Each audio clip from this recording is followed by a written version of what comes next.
62%. C'est un chiffre qui interpelle quand même. Ah oui, 62% des jeunes Français entre 18 et 24 ans qui disent se sentir seuls, et régulièrement en plus. c'est énorme. Surtout qu'on est censé être hyper connecté, non? Avec les réseaux, tout ça. Et pourtant, plus seul que jamais, apparemment. C'est un vrai paradoxe. C'est le grand paradoxe, oui. Plus connecté virtuellement, mais peut-être moins réellement, en profondeur. Comment on explique ça alors? C'est un peu ce qu'on va essayer de décortiquer aujourd'hui, hein? Exactement. Et c'est une question super importante parce que ce sentiment, cette solitude, c'est pas juste un vague mal-être. Ça a des conséquences bien réelles. Ah oui, Bah oui, regardez aux États-Unis. Le Surgeon General, Vivek Murthy, il a carrément parlé d'une épidémie de solitude dès 2023. une épidémie, carrément. Oui. Et il a même fait une comparaison choc. Il a dit que les effets sur la santé, c'était comparable à fumer 15 cigarettes par jour.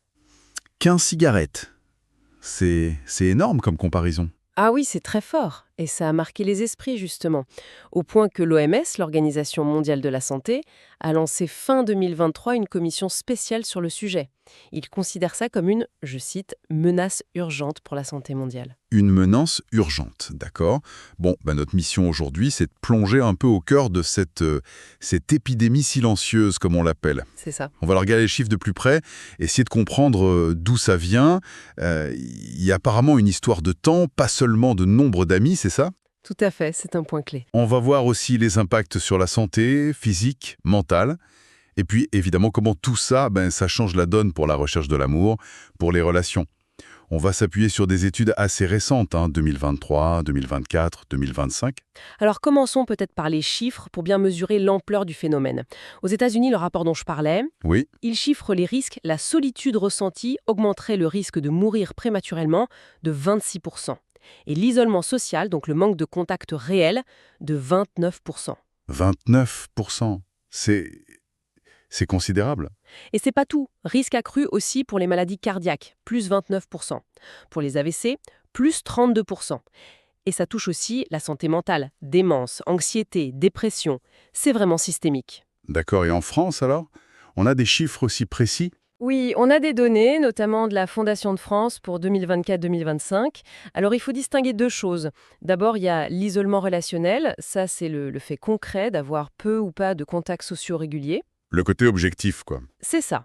Ça concerne environ 12% des Français de plus de 15 ans. C'est un peu plus élevé chez les 40-59 ans, autour de 15%. Et il y a une vraie différence sociale. 17% chez les bas revenus, contre seulement 7% chez les hauts revenus. Ah oui, quand même. Presque du simple double, voire plus. Exactement. Et puis, il y a le sentiment subjectif de solitude. Et là, c'est pas forcément les mêmes personnes. On peut être entouré et se sentir seul, ou l'inverse. Et ce sentiment, il touche combien de monde? Alors là, les chiffres montent. Selon les enquêtes récentes, on est entre 24% et 31% des Français qui se sentent seuls régulièrement. Et ça a plutôt augmenté depuis 2018. Un quart à un tiers de la population. Oui, et si on parle de solitude chronique, celle qui dure, on est passé de 13% en 2018 à 17% aujourd'hui. D'accord. Mais alors, revenons à ce chiffre du début. 62% chez les 18-24 ans. Ça explose tout, non? Complètement. C'est le chiffre qui frappe. Le contraste avec les plus âgés est dingue. Seulement 37% des plus de 65 ans ressentent ça. Donc un jeune sur 3 de plus, quasiment. C'est ça.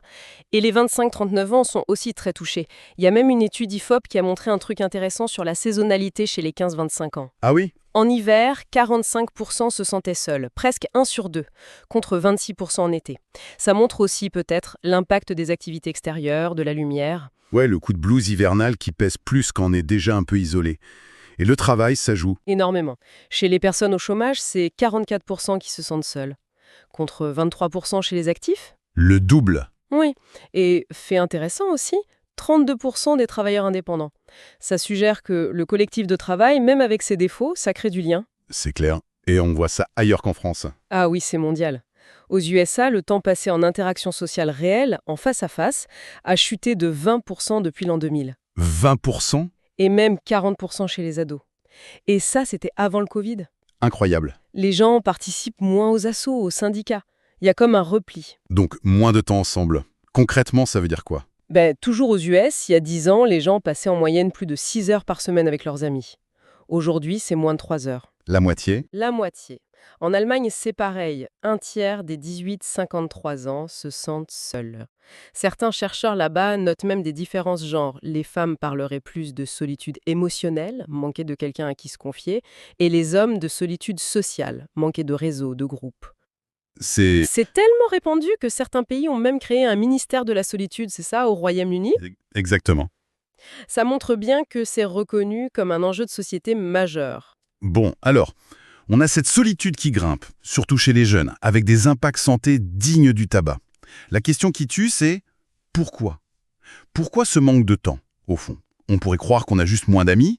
Justement, c'est là que ça devient intéressant et un peu contre-intuitif. Une étude importante de Natalie Pennington, de l'Université d'État du Colorado, a mis le doigt sur quelque chose de crucial. Ah oui? Et c'est quoi? En gros, sa conclusion, c'est que le problème numéro un, ce n'est pas tant le nombre d'amis qu'on a, Ah bon? mais le manque de temps qu'on arrive à passer avec eux. Le temps de qualité, quoi. Ah, voilà le fameux paradoxe. Donc on a des amis, mais on n'a pas le temps de les voir. C'est exactement ça. Dans son étude, 75% des gens se disaient satisfaits du nombre de leurs amis. Ça, c'est beaucoup. Oui, 3/4. Mais attention, seulement 56% étaient satisfaits du temps qu'ils passaient vraiment avec eux. D'accord, là il y a un gros écart. Un décalage énorme. Et plus de 60% trouvent que c'était plus facile avant de se faire des amis. Donc oui, on a des potes, mais on court tout le temps, on n'arrive pas à caler des moments. On retrouve le chiffre américain, moins de 3 heures par semaine avec les amis, contre 6 heures avant. Voilà. Et comme le dit Pennington, l'amitié adulte, ça demande des efforts pour organiser des trucs. Ça prend du temps, de l'énergie, des ressources que le mode de vie moderne, il ne nous laisse pas toujours. Le mode de vie moderne, c'est lui le grand coupable. Hmm. Le boulot, les transports, les obligations familiales, tout ça. Oui, c'est un ensemble de choses, oui. La pression pour être productif, les trajets, la charge mentale, tout ça grignote le temps disponible pour les relations sociales non utilitaires. Et le télétravail qui a explosé avec la pandémie, ça aide ou ça enfonce le clou? C'est ambigu. D'un côté, beaucoup appréciaient la souplesse, c'est sûr, 75% selon une étude. Oui, Mais d'un autre côté, une étude française montre que les télétravailleurs fréquents sont plus touchés par la solitude chronique. ah ouais, 28% d'entre eux. même s'ils aiment bien. Oui, parce que la machine à café, la discussion informelle, le repas entre collègues, tout ça, ça disparaît ou ça se réduit fortement. Le numérique, ça aide à rester en contact, bien sûr, mais ça ne remplace pas tout. Comme le dit Gentiana Malo de l'asso Astrée, on ne tisse pas de vrais liens juste par écran interposé. On perd la richesse du contact réel, quoi. La spontanéité. C'est ça. L'efficacité prend le pas sur la convivialité parfois. Bon, si on manque de temps pour voir nos amis et que la solitude augmente, on a parlé des risques de maladies cardiaques, d'AVC, mais comment ça marche biologiquement? C'est juste le stress? Alors, il y a une explication biologique de plus en plus documentée. C'est lié à l'inflammation. Une étude de Timothy Matthews de l'Université de Greenwich, publiée en 2024, a vraiment mis en évidence le lien entre l'isolement social, donc le manque objectif de contact, et l'inflammation chronique. L'inflammation, c'est-à-dire... C'est une réaction de défense du corps, normalement, mais quand elle devient chronique, à bas bruit, elle attaque l'organisme. Et l'isolement social semble être un facteur déclencheur ou aggravant de cette inflammation persistante. Donc, être seul physiquement, ça peut rendre le corps malade, littéralement. C'est pas juste dans la tête. Non, c'est physiologique, c'est mesurable. Et cette inflammation chronique, elle est impliquée dans plein de problèmes. La démence, Alzheimer, Parkinson, les maladies cardiovasculaires dont on a parlé. Il y a même une étude qui a montré que ça pouvait ralentir la démarche chez les personnes âgées. Incroyable. Le lien entre le social et le corps est direct, en fait. Tout à fait. Et sur le plan psychologique, évidemment, l'impact est énorme aussi. L'anxiété, la dépression, on s'en doute. Mais ça peut aller beaucoup plus loin. C'est-à-dire... C'était très fort. Il y avait une étudiante de 22 ans, par exemple. Oui. Racontez, si ce n'est pas trop difficile. Elle s'était retrouvée très seule après que ses proches soient partis. Elle avait perdu son job. Les cours étaient en ligne. Elle décrivait un sentiment de perte de contrôle total, l'impression de devenir folle. Elle disait se sentir seule face à tout, c'est ça? Une solitude écrasante? Oui, au point d'avoir des pensées très noires. Elle a dit cette phrase terrible. J'en suis arrivée au point où je me disais que si je passais sous le métro, ce serait peut-être plus simple. Ouf, ça donne froid dans le dos. Ça montre l'intensité de la souffrance. Exactement. Le témoignage disait que cette intense solitude vient absorber l'entièreté de l'être. C'est dévorant. Et ce qui complique tout, c'est la honte, la stigmatisation. On n'ose pas en parler. Mais non. Parce qu'il y a cette idée, souvent fausse d'ailleurs, que si on est seul, c'est qu'on est nul socialement, qu'on est bizarre, pas aimable. Les études montrent que c'est plus complexe que ça. Mais cette perception existe. Du coup, on a peur du jugement. Voilà, peur d'être vu comme moins compétent, moins sympa. Alors on se tait.